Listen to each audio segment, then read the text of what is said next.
episode 19 of the Truth Quest podcast, The Truth About Elections in Washington D.C.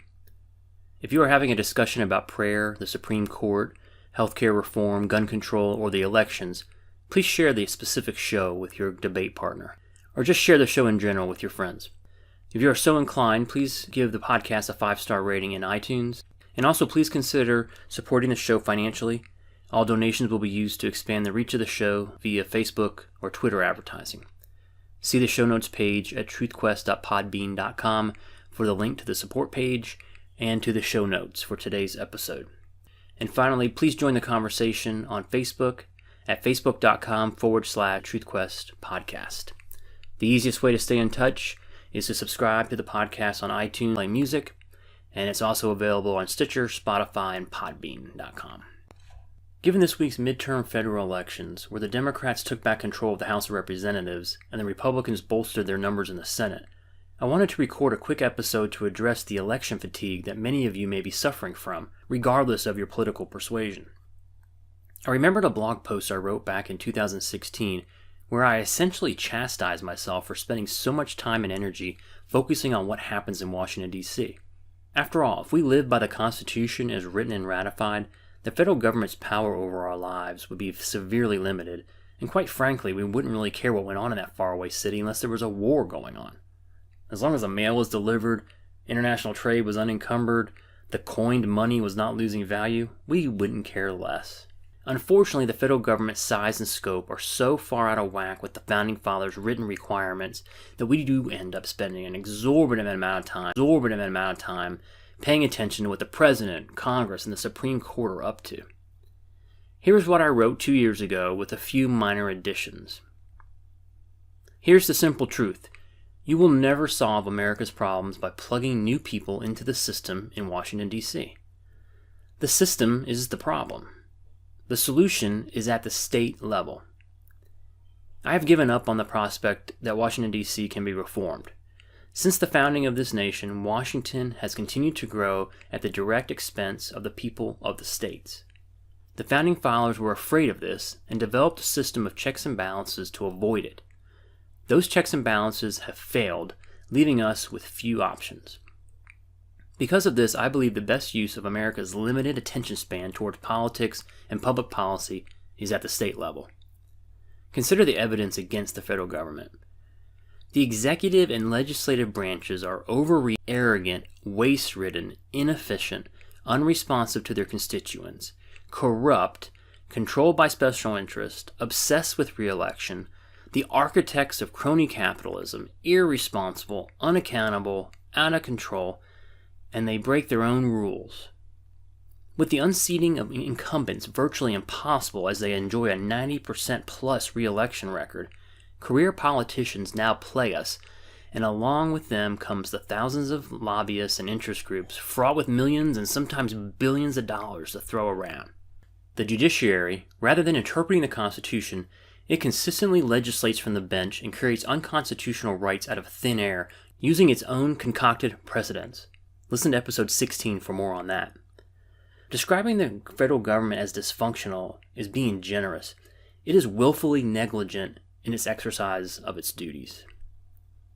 As we look back at the election in 2016 and the most recent midterms, can you honestly say that there are any significant differences between the two major political parties?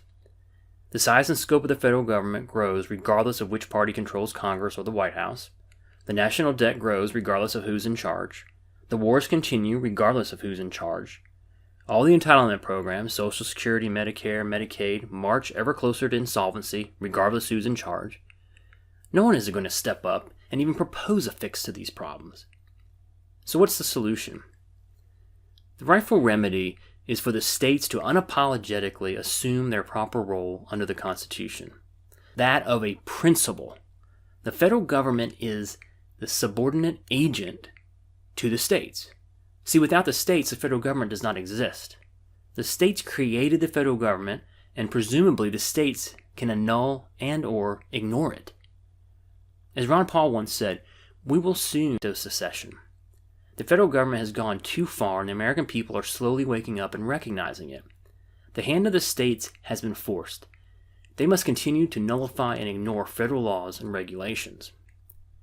What kind of gullible suckers are we to allow the federal government, which has a 100% failure rate, to dictate to us such things as light bulbs and health insurance that we are permitted to buy, or the education of our children, or our labor, environmental, drug enforcement, and gun control laws? It is the same federal leviathan that operates bankrupt government-sponsored enterprises such as Fannie Mae and Freddie Mac. It funnels billions of dollars to bankrupt entities such as the U.S. Postal Service, Amtrak, and during the Obama years to green energy companies. During the Bush and Trump years, it's the defense industry that benefits from the flow of funds. The federal government runs a pitifully inadequate healthcare system at the Veterans Administration. It throws billions of dollars at too-big-to-fail financial companies. It spies on us. It searches us at the airports. It harasses us under the threat of jail and fines to pay our taxes.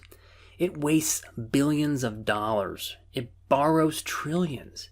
It's sick and it's disgusting. Are we going to continue to be at the mercy of an incompetent and defective Federal Reserve whose track record, even when measured against its own mandate, is woeful? Are we going to allow it to continue to thwart efforts to open their books to a congressional audit? Are you comfortable with leaving future generations holding the bag of an over $20 trillion national debt? Over $100 trillion when you include unfunded liabilities for entitlement programs. James Madison said the states are duty-bound to interpose or intervene when the federal government goes awry. There are two obstacles to the states assuming their constitutional power. The first is the education and engagement of the general public. The majority of Americans pay more attention to the air pressure in their tires than they do to politics and public policy.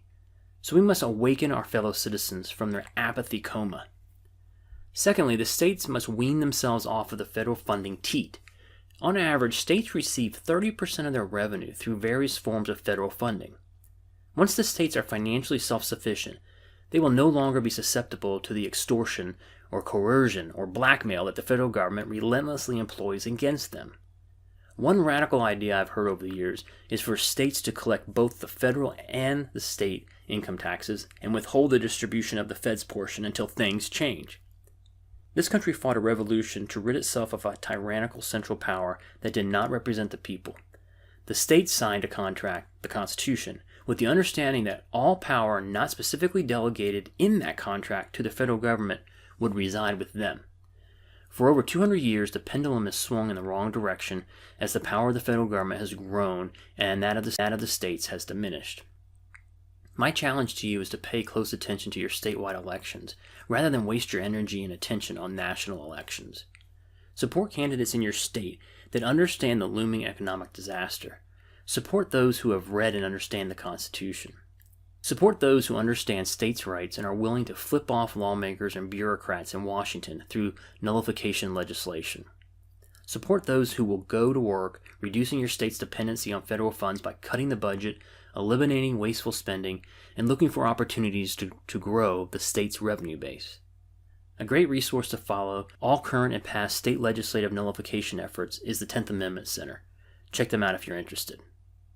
Please join the conversation at facebook.com/TruthQuest podcast.